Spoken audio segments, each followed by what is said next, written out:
Video ini dibuat semata-mata untuk menambah wawasan dan keyakinan saja.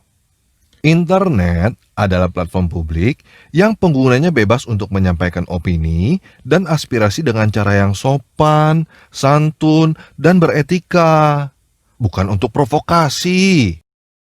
Selain itu, saya juga mau menambahkan apa yang dikatakan oleh Rabanians dengan Undang-Undang Dasar 1945 Pasal 28E yang menyatakan bahwa negara menjamin kebebasan setiap orang untuk mengeluarkan pendapat. Crazy man became a prophet. Crazy man became a prophet. Crazy man became a prophet. Crazy man became a prophet. Crazy man became a prophet. Crazy man became a prophet. Crazy man became a prophet. Crazy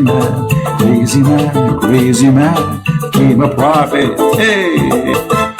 Crazy man became a prophet. Crazy man became a prophet. Crazy man became a prophet. Crazy man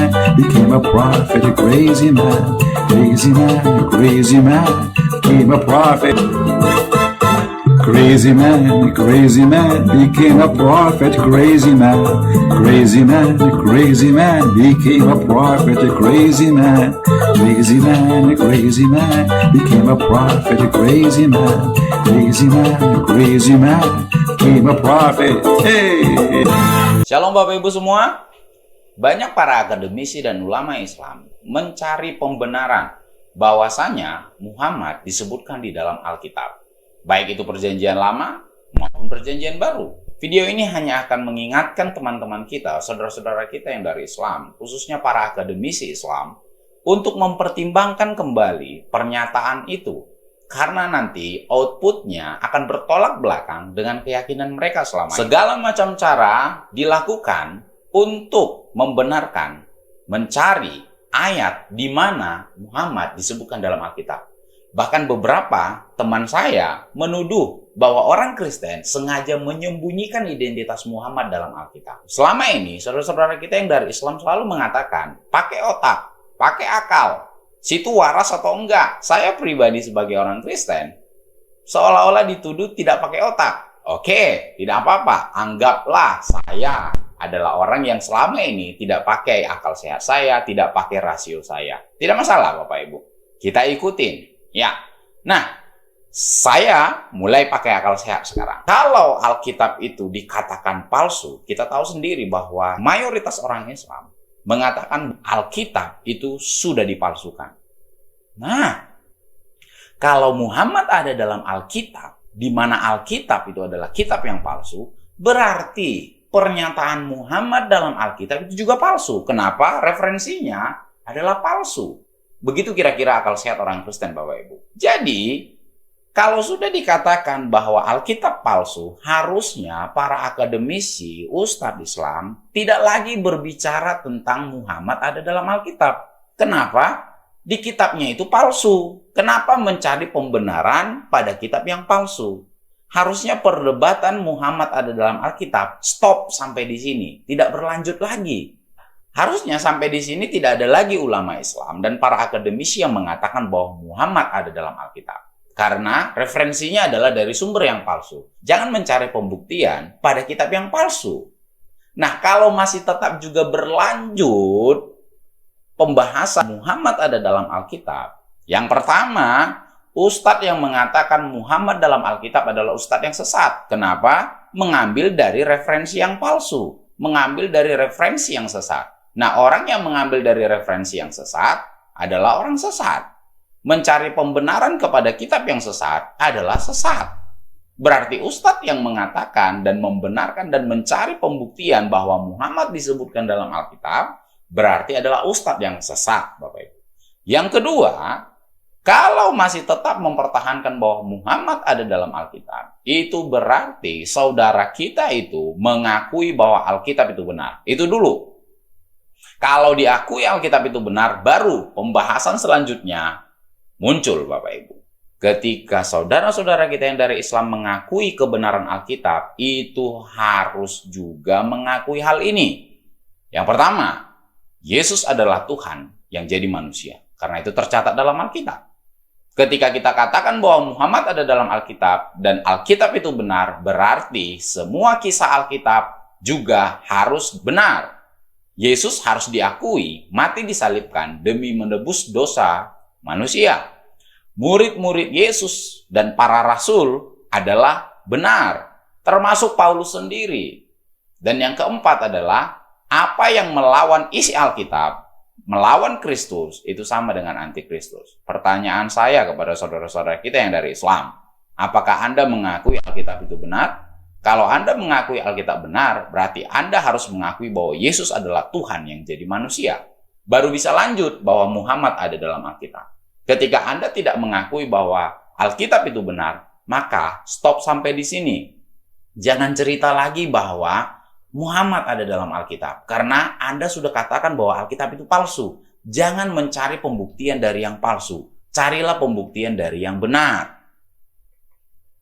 Masuk akal Bapak Ibu? Anda yang pakai akal sehat atau saya yang pakai akal sehat? Anda pakai akal sehat atau orang Kristen yang pakai akal sehat? Nah, sebagian orang mengatakan, itu kan perjanjian baru.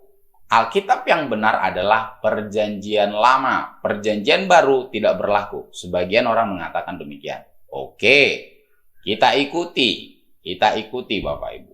Baik, kalau Islam mengakui bahwa perjanjian lama adalah kitab yang benar dan itu masuk dalam Alkitab, perjanjian baru hilangkan. Berarti yang pertama, Anda harus mengakui Ishak adalah anak yang dikorbankan oleh Abraham. Ketika Anda mengatakan perjanjian lama adalah kitab yang benar dan perjanjian baru bukan kitab yang benar, berarti Anda harus mengakui Ishak adalah anak yang dikorbankan oleh Abraham, bukan Ismail. Yang kedua, Anda tidak boleh makan daging unta karena itu tidak sesuai dengan hukum Taurat. Yang ketiga, Anda harus ibadah hari Sabat, bukan hari Jumat. Dan yang keempat, Anda harus mengakui semua para nabi perjanjian lama bukan beragama Islam, karena satu pun kalimat dalam perjanjian lama tidak ada yang mengatakan bahwa mereka beragama Islam.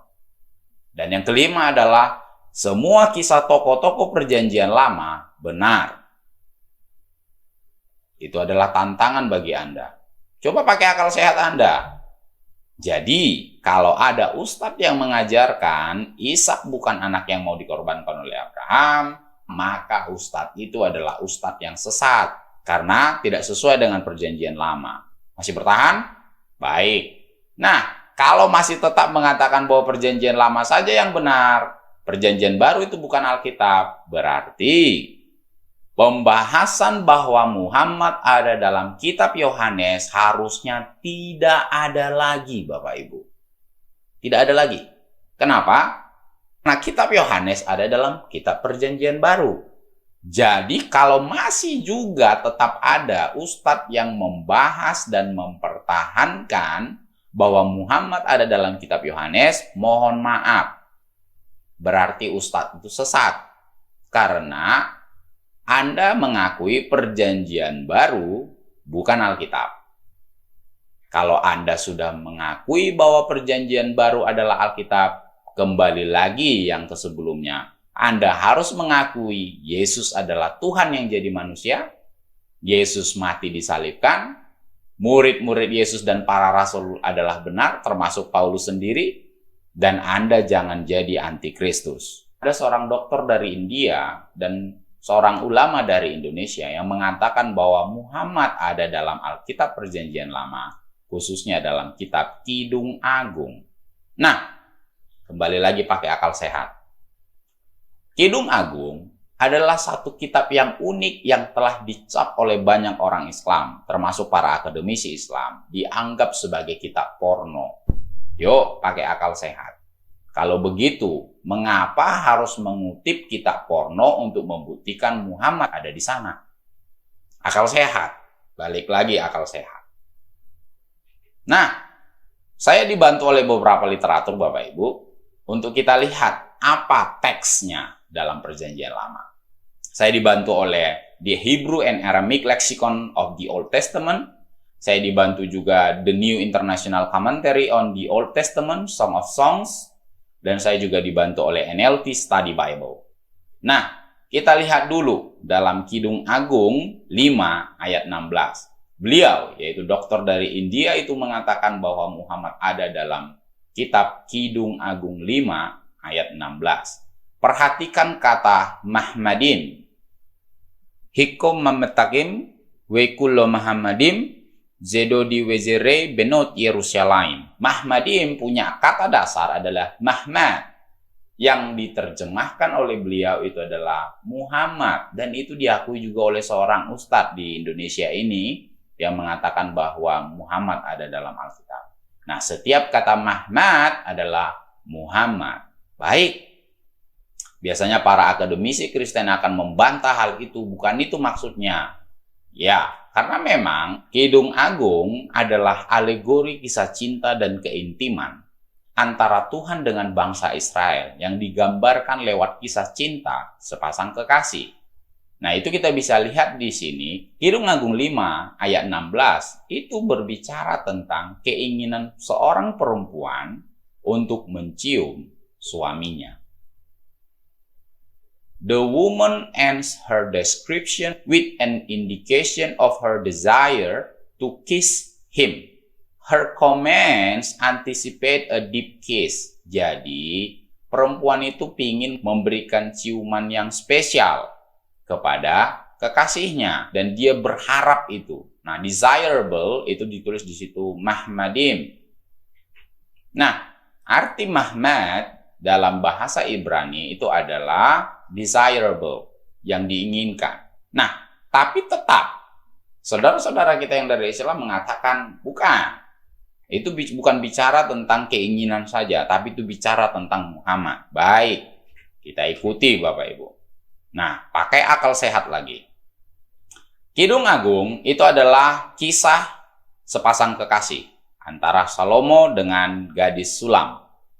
Salomo memerintah sekitar 971 sampai 931 sebelum Masehi. Sementara Nabi junjungan saudara-saudara kita yang dari Islam hidup sekitar tahun 570 sampai 632 Masehi.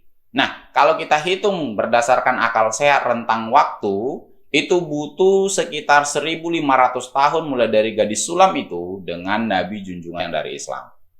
Bapak Ibu, nah, sekarang pertanyaannya, pakai akal sehat lagi. Apakah gadis Sulam itu masih hidup pada zaman Nabi junjungan mereka? Tentu saja tidak. Perempuan itu sudah pasti meninggal dunia. Nah, mencintai orang yang sudah meninggal dunia, itu disebut apa Bapak Ibu? Nekrofilia. Jadi mohon maaf ketika saudara-saudara kita yang dari Islam mengatakan bahwa Muhammad ada dalam Alkitab, itu berarti mereka telah mengakui Nabi junjungan mereka adalah seorang nekrofilia. Saya percaya tak ada satupun saudara-saudara kita yang dari Islam yang mau mengakui Nabi junjungannya adalah seorang nekrofilia. Nah, kalau Anda tidak mau mengakui itu berarti stop. Jangan cerita lagi bahwa Muhammad ada dalam Alkitab. Nah, seperti yang diungkapkan di awal tadi, dikatakan bahwa Mahmad itu adalah Muhammad. Baik, kata Mahmad juga kita temukan di dalam kitab Yehezkiel. Lebih tepatnya adalah Yehezkiel 24 ayat 16. Perhatikan dalam bahasa Ibrani ini. Ben Adam, hinni lokeha mimmeka et Mahmad. Nah, ini uniknya lagi Bapak Ibu. Ini sangat unik sekali. Kitab Yehezkiel juga adalah salah satu kitab yang dicap sebagai kitab porno oleh saudara-saudara kita yang dari Islam. Coba bayangkan, ada dua jenis kitab porno yang mengandung kata identitas Muhammad. Pakai akal sehat. Sudah mengatakan Alkitab porno, tetapi dua dari kitab porno Muhammad ada di sana. Nah, perhatikan kata Mahmad juga muncul di situ. Hai anak manusia, lihat aku hendak mengambil daripadamu dia yang sangat kau cintai. Dia yang sangat kau cintai, Mahmad. Kalau katakan bahwa Muhammad adalah Muhammad, Yuk, kita pakai akal sehat lagi. Yehezkiel adalah seorang nabi dan dia berjenis kelamin laki-laki. Kalau Ahmad dikatakan di situ dalam Muhammad, kita tahu semua pasti nabi junjungan saudara-saudara kita yang dari Islam adalah laki-laki. Kalau Yehezkiel mencintai Muhammad, berarti laki-laki mencintai laki-laki. Mohon maaf, itu disebut apa Bapak Ibu? Homoseksual. Gay. Bapak Ibu, apakah Anda mengakui hal itu? Tentu saja tidak. Berarti stop. Jangan cerita lagi Muhammad ada di dalam Alkitab. Itu sebabnya saya katakan hati-hati mengatakan Muhammad ada dalam Alkitab. Situ masih pakai akal sehat?